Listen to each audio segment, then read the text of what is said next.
My mission is simple, to make you money. I'm here to level the playing field for all investors. There's always a bull market somewhere, and I promise to help you find it. Mad Money starts now. Hey, I'm Cramer. Welcome to Mad Money. Welcome to Cramerica. Other people want to make friends? I'm just trying to save money. My job is not just to entertain, but also to educate and to teach you. So call me 1-800-743-CNBC or tweet me at Jim Cramer. Now, look, these ridiculous weekend traders that were going nuts, they just can't help themselves. They panic and they assume that the absolute worst is going to happen no matter what, dumping everything rather than waiting until Tuesday, today. Now, I can't really blame them. They read the headlines about Ukraine, then obliterate the futures, betting they can get out relatively whole, down 2 to 3%. Yes, that's what they were Sunday. And then they hope that, well, you know what? They'll sell them Sunday and then buy back at the crash Tuesday. But they're rarely right, and they were wrong today, too. Market fell nowhere near those 2.3% losses. Dow ultimately shedding 483 points. Sounds like a big number, but nowhere near that. S&P plummeted 1.01%. The Nasdaq was only down 1.23%, much less than where these future hounds panicked and ran out the door. Another learning lesson. I laugh at these scaredy cats who only mess around with the broader indices and assume that everything in there has to trade like, say, Philip Morris International. You know, it's the only member of the S&P 500 that will truly be impacted because it's got a big business in Russia. 499 that won't be, one that will be. Don't get me wrong. Vladimir Putin is a very bad guy. And like so many aging dictators, I think he's apparently losing his mind as he gets older.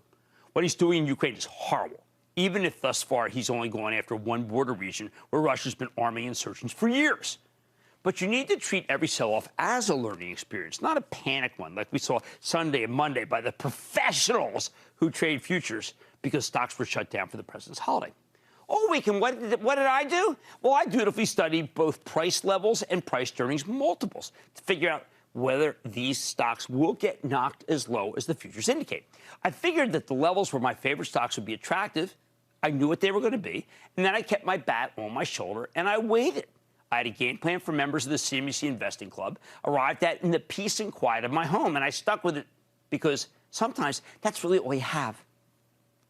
Now, why did I go through that process this weekend instead of having some fun? I don't know. Because I wanted to be ready, that's why. My goal was to get the best prices for the stocks I like in my charitable trust. I was hoping the breakdown in the futures by the scaredy cats would give us those prices, like a sale for merchandise that I love but had been too expensive. Notice what I didn't say. I didn't say I wanted to be ready for a Russian invasion of Ukraine. I did not talk about trading Ukraine.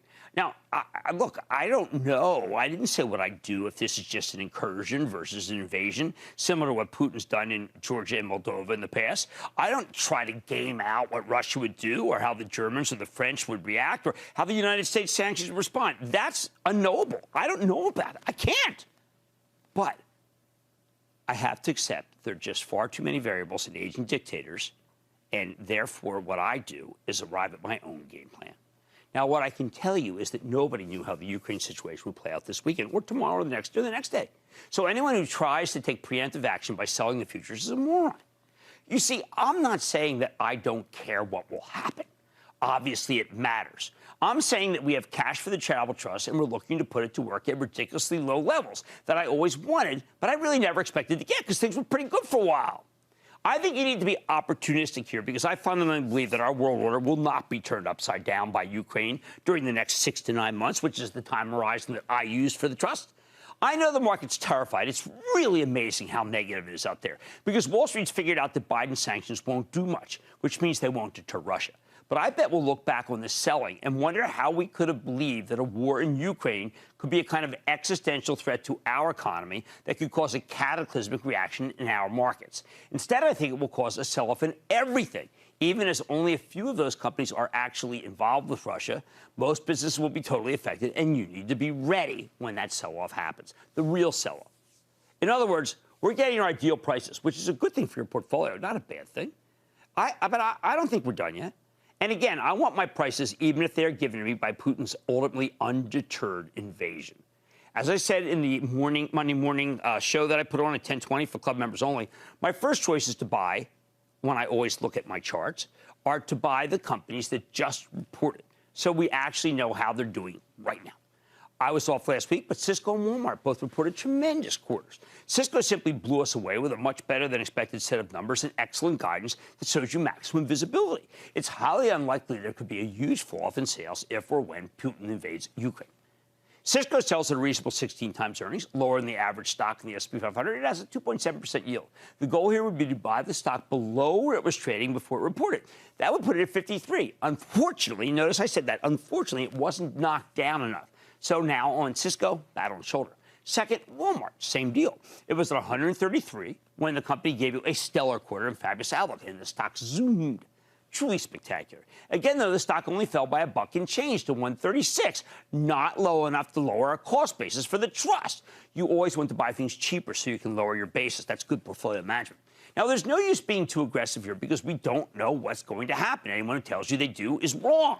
And you don't need to buy stock you don't want to. Sometimes it really is better to sit on your hands and wait for lower prices. In fact, I was more interested in doing some selling this morning when the market opened up much higher than the weekend's futures indicated, but that's, well, it didn't go up or stay much long enough. Had I decided, by the way, to lose my discipline and to actually start buying stocks up, well, I would have lost a ton of money for the trust. I don't play like that. That's why I always say discipline trumps conviction.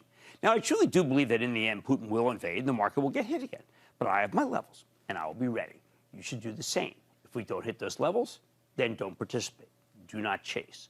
Of course, there are some stocks that are entirely unaffected by Russia. For these, I have my Bristol-Myers theorem, something I drummed up at my old hedge fund where I used to crow, what does the crisis du jour have to do with the price-to-earnings ratio of Bristol-Myers? BMY being the quintessential example of a company that will make money no matter what goes wrong in the world. I think that healthcare stocks in general and pharma stocks in particular are terrific buys, provided, once again, you're being disciplined, waiting for good prices, not just buying every day like a fool. Now, you might ask, why didn't I take advantage of the earnings reports today? The positive one from Macy's, the not-so-positive one from Home Depot. The issue is simple. On a down day, I have no desire to pay up like you would have had to do with Macy's, a stock, by the way, that ultimately ended down a point and change, proving my discipline point. And when I see a stock like Home Depot down 9%, I have to believe that smart sellers are anticipating downgrades from Wall Street research analysts. Maybe tomorrow is the day. See, in the end, the favorite stocks I just mentioned didn't come down enough. So I took a pass. No harm, no foul when you do nothing. But you have to understand that you're now getting a chance to buy some high-quality stocks well below their 52-week highs and at some levels that are genuinely cheap, as you hear about some stocks tonight. But they could get even cheaper as the Ukraine situation unfolds. Sure, they're cheap for a reason, but that reason has nothing to do with their underlying business. Ukraine's just not that plugged into the global economy. Oh, by the way, for all their bluster, Russia isn't either. The bottom line. When you get a geopolitical-induced sell-off, you have new rules. You have to be ready to do some buying unless you think the event in question could be cataclysmic. I don't think it will be. And if there's something that truly goes awry, or for heaven's sake, if there is a nuclear war, by the way, something that I feared every day of my life in the 1950s and 60s, I guarantee the last thing you'll be worried about is your portfolio. Rob in Indiana. Rob. Booyah, Cramer. This is Rob from Indiana. Good to have you. A long-time listener, first-time caller. Stock I'm considering buying some more of is ticker BYND, Beyond Meat. With Beyond Meat's administrative and R&D costs continuing to go up and their gross margins shrinking even with growing revenues, do you think Beyond Meat is a good long-term buy at this price? I have to tell you, the kinds of stocks that are going down right here, Rob, are stocks like Beyond Meat that are losing money with no real plans to make money. And as long as they don't have that, I think that that stock is one to avoid, not one to buy. Let's go to Nick in Missouri. Nick. Mr. Cramer, how are we doing? I am doing well. Thank you, Nick. How about you? Good. I heard it was your birthday recently. Yes, it was. Thank you. I was off during it, but thank you so much for mentioning it. Thank you. Yeah, I've seen you off a couple of times there. Yeah, I'll get right to it. So obviously we're kind of talking about AMC here, so I'll let you open up, and then I'll ask a couple quick questions. Okay, sure. Go ahead. So, main thing to me, to my understanding, dark pool is created to handle, large orders from institutional buyers. So if Gary's openly saying there's 99 to 95% being routed to dark pool, don't you see that's some sort of convolution there? No. And, look, we worry about fundamentals. We don't really worry about the trading. If we get the right price for whatever reason, then we are buyers of that stock. That's my point. Scott in North Carolina. Scott.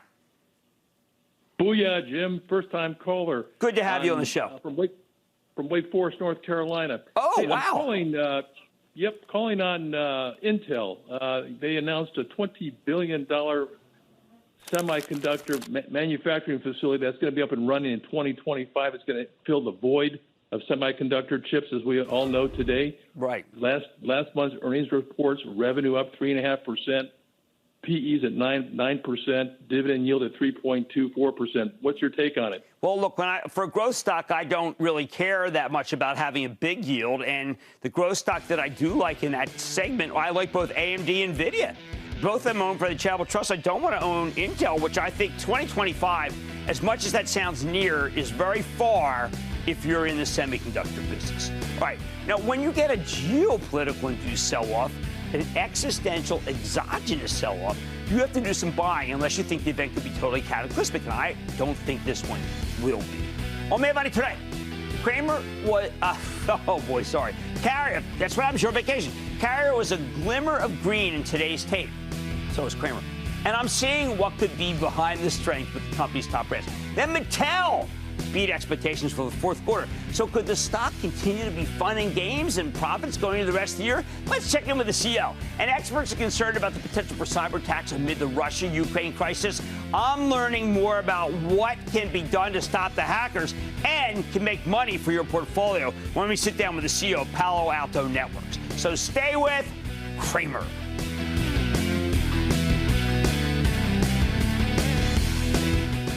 Don't miss a second of Mad Money. Follow @Jim Cramer on Twitter. Have a question? Tweet Cramer. #MadTweets. Send Jim an email to madmoney@cnbc.com or give us a call at 1-800-743-CNBC. Miss something? Head to madmoney.cnbc.com.